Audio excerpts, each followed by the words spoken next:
And up we go to the urban jungle. Here we are. They're all looking alright. There is my rosemary. I just wish that the sun would be out again because it's been raining. And there you have my basil. They're starting to shape up. I'm glad that this already has 4 leaves because the other day there was only 2. Kind of looked like that. I don't know if you can see, there's only 2 leaves there. But the ones here are looking great. This one only has 2 leaves. So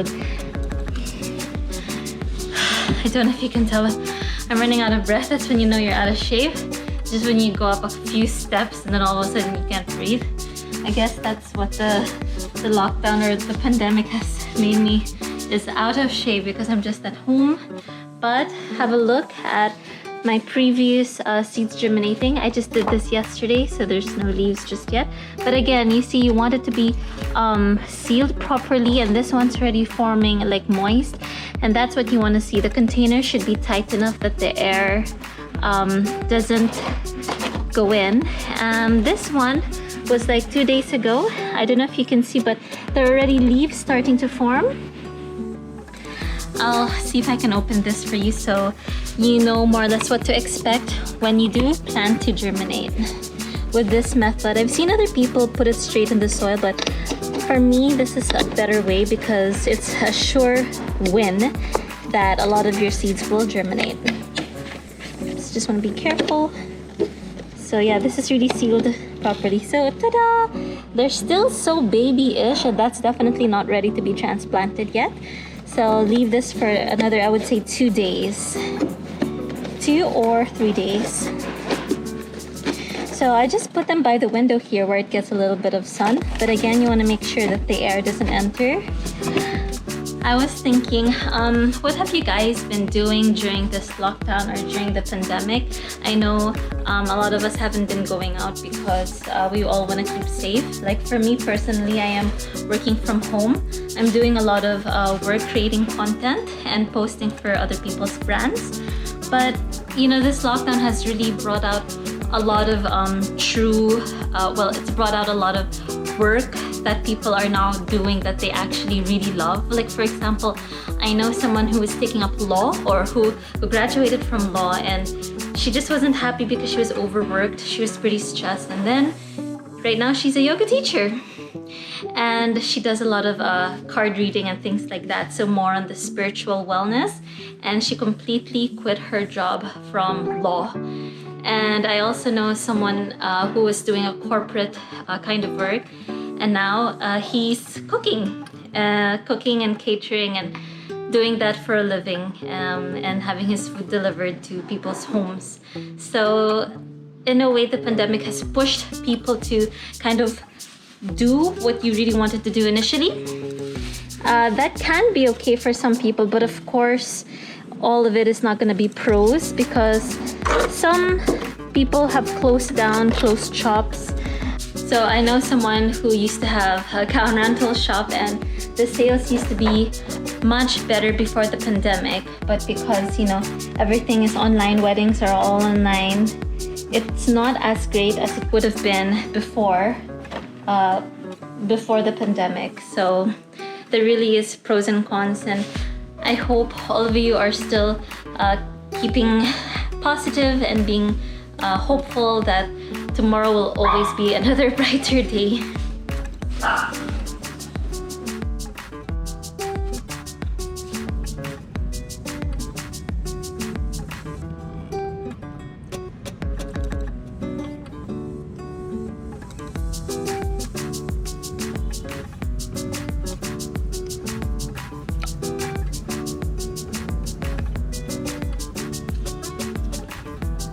So I find that pouring water directly to the plants like this might be too harsh on the roots, especially when they're still starting to grow. So what I'm gonna do is just get one of your recycled plastic bottles and then make a hole here, and then I'll show you what I'm gonna do after.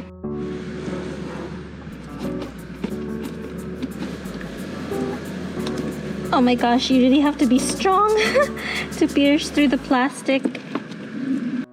Okay, so and there you have it. There's just a tiny little hole there. I don't think I mentioned, but I'm putting these bits over the plastic so they don't get blown away in case it's windy.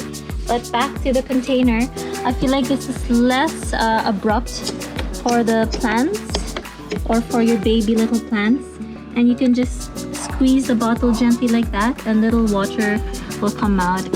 Compared to using this container that might have been too strong for the plants. There's one over there. And yeah, just water them ever so gently like that.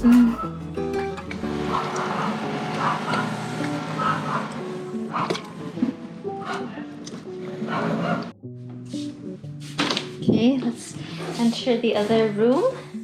I really have maximized all the windows here, facing south of course, and look at them. They are really enjoying the sun over here, even if the sky isn't so sunny right now. All my plants here seem to be happy, especially this one over here that's getting front row seats, VIP. So because there's not a lot of room for me to open, as you can see, I'm just going to extend my arm over here. This is definitely the challenges of urban gardening. You don't have that much space. It's not maybe as comfortable as you would want it to be, but you make do and you maximize what you have and just be grateful. So I'm just gonna switcheroo, open this. I'm telling you, this takes quite some ingenuity. And my little seedlings are not doing so great here just yet because I put this here 2 days ago and there hasn't been sun, and so the progress isn't as what I would want it to be. In fact, the one here, well, there used to be like 5 there and there's only 1 surviving there. So that can't be great, can it? Actually, there's 2. I think I see another one there.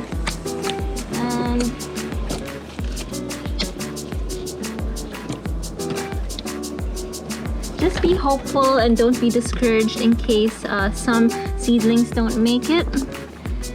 I do know some people as well who talk to their plants. They say, "Mama loves you, I love you, you're very healthy." It might seem a little like, what the heck? But yeah, I guess some people do think or believe that plants have souls. And you should talk to them. I kind of am a little bit guilty of that. I do talk to my plants and I tell them, you are gonna grow to be oh so healthy and strong, and then one day I will harvest you and you will give us lots of vitamin C. So yeah, the ones here didn't do so great. They all died, but I'm still watering invisible plants. I'm in denial. I feel like they're still alive, but they died. This one also, I don't see any growing seedlings. Looks like they died, but I'm just watering them in case magically they reappear. These ones are okay, but they've been this size for, I would say, 2 weeks now. The growth is so slow. It's not really exponential, but yeah, it's slowly but surely. I don't know if that's a good thing. I think when you're planting, you kind of want them to grow as fast, right? But keep in mind, I don't use any fertilizers or any vitamins to make them grow right now. This is just water. I did buy root enhancers, but I just get lazy sometimes to add it to the water. This seems to be okay. All right, just sharing with you a little bit of my experience. This came about, of course, because of the pandemic. Otherwise, I would have never thought I'd be planting. I'm very grateful that I've had first hand of planting, and I guess you can say I have a teeny weeny, I wouldn't say like a green thumb, maybe a green pinky. Alright, so these are the seeds that I bought online, and I just wanted to share with you. Yeah, the rosemary seeds are looking quite normal in size, but check out the peppermint. They're so tiny. I don't even know if, like, look at that. You wouldn't really think that those are seeds, would you? They're literally so tiny, it looks like dust. I don't know what mustasa seeds are, but it's free. Check out the tarragon seeds. Oh my goodness. I mean, will those even germinate? They're so tiny. The marjoram are so tiny as well. Oh my gosh. It makes me nervous thinking about germinating them because I've never germinated these seeds before. And this is called common mint. It says 20 seeds, but dude, come on, do they look like seeds? I mean, really, it looks like you really wouldn't see them. So if any of you guys have tips on how to germinate these guys, peppermint, rosemary, tarragon, marjoram, and common mint, I do need help. It makes me nervous because I've never germinated them, and there was one time I tried germinating oregano. It died. So it's not as easy for me to germinate these guys compared to basil or basil. Help! I need help.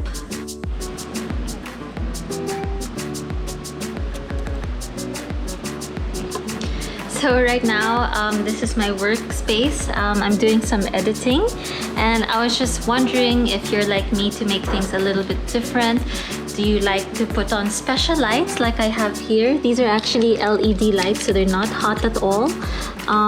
They consume close to, I would say, yeah, they don't consume anything. They're LED and they're so affordable. I got them online for about 200 pesos. And, you know, I feel like it just makes the workplace a little bit different. So if you're doing computer work, and then you want to spice up your environment a little bit, since you can't really go to office or leave the house. Do you also do something different? Do you like putting on lights, or do you like working in different places of your house from time to time? So I'm very curious how you like to keep things exciting, even if you're at home and working. And there's my therapy dog, always keeping me company, making sure Mama is okay. Mama loves you, Scotty. Mama loves you very much. Mama loves you.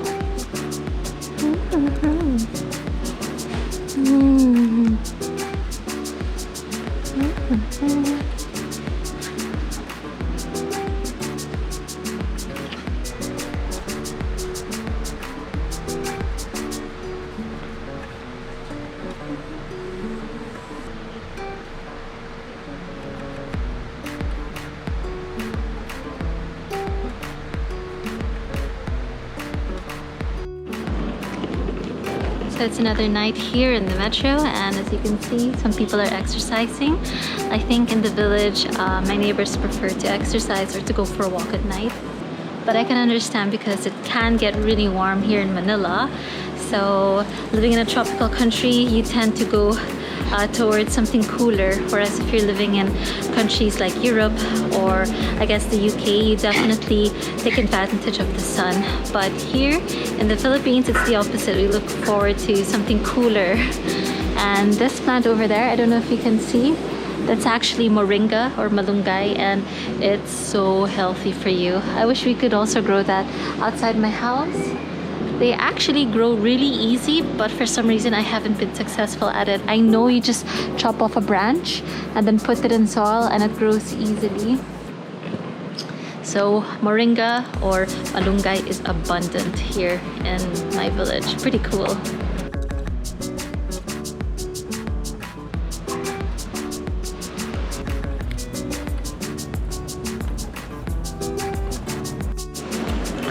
It's pretty cute because right behind me is a sari-sari store, and it's one of the units in the village that I live. And what you can get in a place like that is they sell necessities like soap, shampoo, just stuff that you would need at home.